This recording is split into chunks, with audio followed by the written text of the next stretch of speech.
Hello viewers, আজকের অনুষ্ঠানটি হচ্ছে যে কোনো মেয়েকে বশীকরণ করুন সুলেমানি তন্ত্রের মাধ্যমে, অর্থাৎ নকশার মাধ্যমে, সুলেমানি নকশার মাধ্যমে যে কোনো মেয়েকে যাকে ইচ্ছা বশীকরণ করুন। অবশ্যই ভালোবাসার লোককেই করবেন, আশা করি অন্যায় কাজ করবেন না। তো আজকের ভিডিওটিতে দেখানো হবে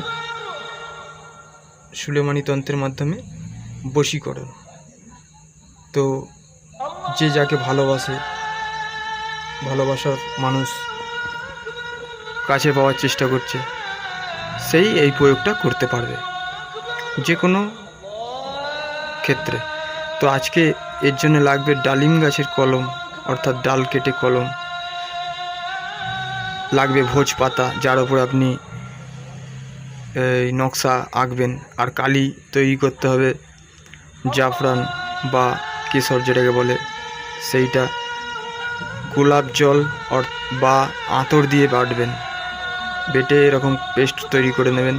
তারপর জানামাজের উপর, পবিত্র জানামাজের উপর বসে আল্লাহর বিসমিল্লাহর নাম স্মরণ করে করতে হবে, নকশাটি আঁকতে হবে। অবশ্য যাদের নামাজ না থাকে তারা আসনে বসে পবিত্রভাবে সাত্ত্বিকভাবে লিখতে পারবেন। তো নকশাটি চলে এসছে, দেখুন নকশাটি যেরকম দেওয়া আছে সেরকমই আপনাকে আঁকতে হবে। বৃহস্পতিবার রাত্রিবেলা আঁকতে পারেন অথবা শুক্রবার ভোরবেলায়, জুমায়েতের দিন কাজ ভালো হয়। তো বন্ধুরা, নকশাটি যেরকম দেওয়া আছে সেরকম আপনাকে আঁকতে হবে, মনে মনে আল্লাহর নাম করতে হবে।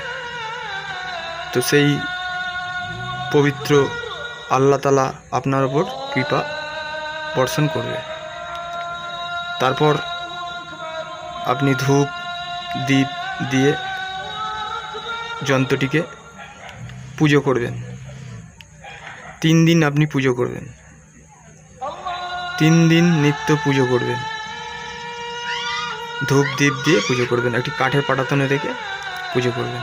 তারপর কালো কাঠ দিয়ে, অবশ্যই কালো কাঠ, মাদুলির মধ্যে ভরে আপনি গলায় কিংবা হাতে ব্যবহার করবেন। আশা করি আল্লাহ তাআলা আপনার ওপর কৃপা বর্ষণ করুক ও আপনার মনস্কামনা পূর্ণ হোক।